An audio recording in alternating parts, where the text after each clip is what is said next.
મિત્રો આપણે અગાઉ પણ વરસાદની આગાહી કરી હતી અને જણાવ્યું હતું કે ગુજરાતમાં જે એવરેજ વરસાદનું પ્રમાણ 63% છે, આ જે રાઉન્ડ આવશે તેમાં 70%થી ઉપર ચાલ્યું જશે. તો અત્યારે મિત્રો 70%થી વધુ વરસાદનું પ્રમાણ જોવા મળી રહ્યું છે. મહત્વનું છે કે ગુજરાતમાં અત્યારે સાર્વત્રિક વરસાદનો માહોલ સર્જાયો છે, ત્યારે સમગ્ર ગુજરાતમાં એક વત્તા ઓછા પ્રમાણમાં વરસાદ આપણને જોવા મળનારો છે. નમસ્કાર મિત્રો, આપની સાથે હું છું પિનલગીરી ગોસ્વામી. આજના વેધર એનાલિસિસમાં વાત થશે આજે તારીખ 21 ઓગસ્ટથી લઈને 31 ઓગસ્ટ સુધી ગુજરાતમાં કેવું રહેશે હવામાન. અત્યારે ગુજરાત અને તેની આસપાસ નાની મોટી 4 વરસાદની સિસ્ટમ સક્રિય થઈ છે, જેના કારણે ગુજરાતમાં સાર્વત્રિક વરસાદનો માહોલ સર્જાઈ ગયો છે. મહત્વનું છે કે મિત્રો આજે તારીખ 21 ઓગસ્ટ છે, તો સૌરાષ્ટ્ર અને દક્ષિણ ગુજરાતના અનેક ભાગોમાં રેડ એલર્ટ આપી દેવામાં આવ્યું છે. મહત્વનું છે કે દેવભૂમિ દ્વારકા, પોરબંદર, જૂનાગઢ, ગીર સોમનાથ, અમરેલી, ભાવનગર, સુરત, નવસારી અને વલસાડના અનેક વિસ્તારમાં રેડ એલર્ટ આપવામાં આવ્યું છે. સૌરાષ્ટ્રના બાકી રહી ગયેલા વિસ્તારો અને દક્ષિણ ગુજરાતના બાકી રહી ગયેલા વિસ્તારમાં ઓરેન્જ એલર્ટ આપવામાં આવ્યું છે, જ્યારે ઉત્તર ગુજરાત, મધ્ય ગુજરાત અને કચ્છના અનેક ભાગોમાં યલો એલર્ટ આપવામાં આવ્યું છે. એકંદરે મિત્રો સાર્વત્રિક વરસાદનો માહોલ સર્જાશે.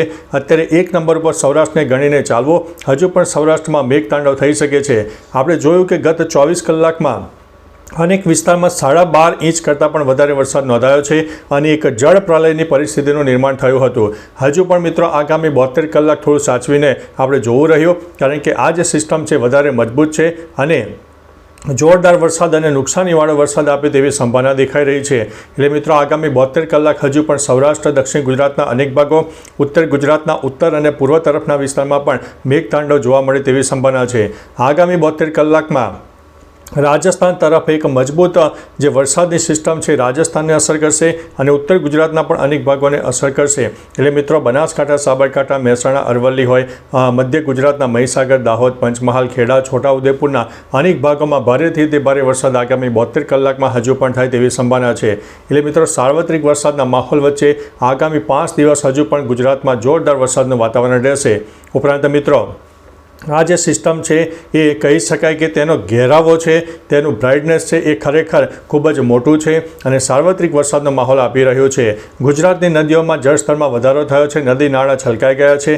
બીજી તરફ ખેડૂતોમાં આનંદની લાગણી છે કે અત્યારે જે સારામાં સારો વરસાદ થઈ રહ્યો છે, ખેતીના પાકને એક નવું જીવનદાન મળે તેવી સંભાવના છે. બાકી મિત્રો આપણને 31 ઓગસ્ટ સુધી વત્તા ઓછા પ્રમાણમાં વરસાદ મળવાનો છે અને આ જે સિસ્ટમ છે તેની અસર આપણને હજુ પણ 31 ઓગસ્ટ સુધી જોવા મળશે અને ત્યારબાદનું જે નવું અપડેટ હશે, નવી સિસ્ટમ સક્રિય થશે, તમામ પ્રકારની માહિતી તમને આપતા રહીશું. બાકી મિત્રો તમારા વિસ્તારમાં વીજળીનું પ્રમાણ કેવું છે, વીજળી પડી છે કે નહીં, તાપ તડકો ઉગાડ હોય, ગરમીનું પ્રમાણ હોય, બફારાનું પ્રમાણ હોય, વરસાદ કેટલો પડ્યો, તમામ પ્રકારની માહિતી જિલ્લાઓ, ગામ અને શહેર સાથે જણાવજો, જેથી અન્ય મિત્રો પણ જાણી શકે. તો ચાલો મિત્રો ફરીથી લેટેસ્ટ ઇન્ફોર્મેશન અને વરસાદની નવી આગાહી લઈને મળતા રહીશું. ત્યાં સુધી અમને રજા આપશો. નમસ્તે.